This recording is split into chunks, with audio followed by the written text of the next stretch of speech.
From Trump to the resistance 2.0.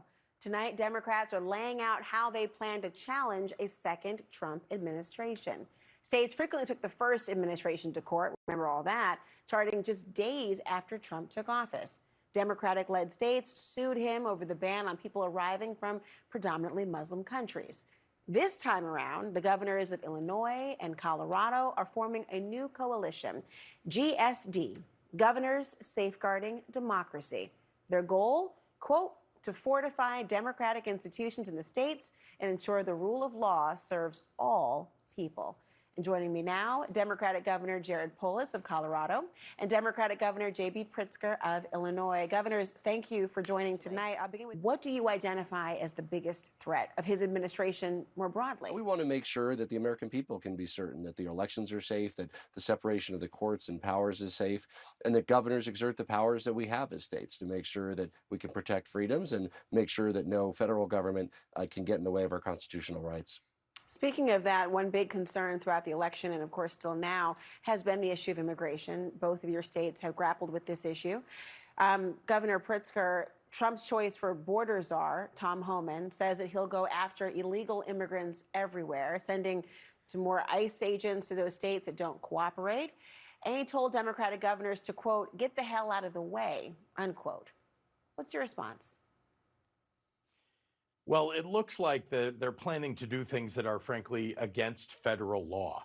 You heard today or yesterday that they're thinking about using red state National Guard to go into blue states to raid restaurants and places of business to try to take people away. The truth is that there's no chance that that is legal. We're going to defend ourselves against that. It's something that governors across the country would agree with me about.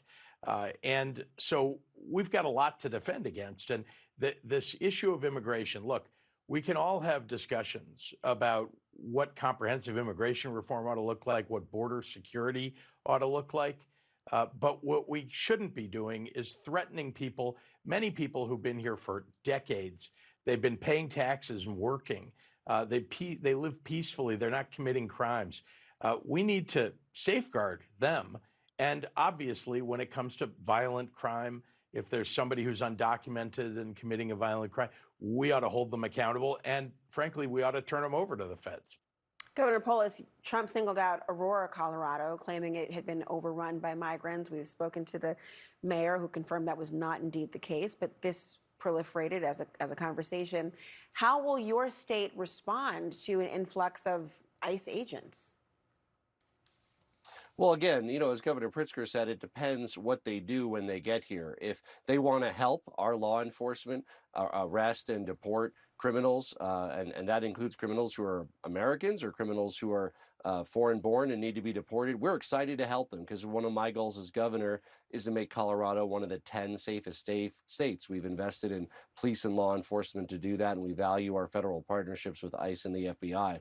If what they do instead is go into schools and go after dreamers and hardworking Coloradans and who are an important part of our agriculture industry, our construction industry, then no, of course we're not going to help them in any way because they're hurting our economy, they're hurting our neighbors, and they're hurting the American people.